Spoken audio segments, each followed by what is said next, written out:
ನಮ್ಮಲ್ಲಿ 2 ಪಂಚಾಂಗಗಳು, ಸೌರಮಾನ ಚಾಂದ್ರಮಾನ ಅಂತ. ವಸಂತ ಋತುವಿನಲ್ಲಿ ವರ್ಷವನ್ನು ಆರಂಭಿಸ್ತೀವಿ, ಶುಭ ಪ್ರಾರಂಭ. ಎರಡೂ ವಸಂತ ಋತುವಿನಲ್ಲೂ ಆಗಬೇಕು ಅಂತ. ಮಾಯನಲ್ಲೂ ಹಾಗೆ, ನೀವು ಮಾಯನ್ನು, ಜಾಪನೀಸು, ಚೈನೀಸು, ಟಿಬೆಟನ್ನು, ಶ್ರೀಲಂಕಾ ಯಾರೇ ತೆಗೆದುಕೊಳ್ಳಿ, ಅವರೆಲ್ಲ ಹೆಚ್ಚು ಕಡಿಮೆ ಈ ಜನವರಿ ಕೊನೆಯಿಂದ ಮಾರ್ಚ್ ಕೊನೆ ಈ ಕಾಲದಲ್ಲಿ, ಅಂದರೆ ಅವ್ರಿಗೆ ಯಾವಾಗ, ಏಕೆಂದರೆ ಜಪಾನ್ ತುಂಬ ಪೂರ್ವದಲ್ಲಿದೆಯಲ್ಲ, ಅವ್ರಿಗೆ ಸ್ವಲ್ಪ ಬೇಗ ಶುರು ಆಗ್ಬೋದು. ಯಾರಿಗೆ ಯಾವಾಗ ವಸಂತ ಋತು ಶುರು ಆಗುತ್ತೋ ಆವಾಗ ಅವ್ರ ನ್ಯೂ ಇಯರ್ ಇರುತ್ತೆ.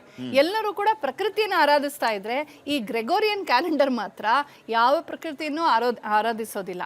ಇದು ಮಧ್ಯರಾತ್ರಿ, ಯಾವುದನ್ನು ಅಪರಾತ್ರಿಯಲ್ಲಿ ಪಿಶಾಚಿಗಳು ಓಡಾಡ್ತಾರೆ ನಾವು ಹೇಳ್ತೀವಲ್ವಾ, ಏನೂ ಮಾಡಬಾರ್ದು, ತಿನ್ನಬಾರ್ದು, ಓಡಾಡಬಾರ್ದು, ಶುಭ ಕಾರ್ಯ ಮಾಡಬಾರ್ದು ಅಂತ ಆ ಅಪರಾತ್ರಿನಲ್ಲಿ ಆ ಟೈಮಲ್ಲಿ ಮಾಡ್ತಾರೆ.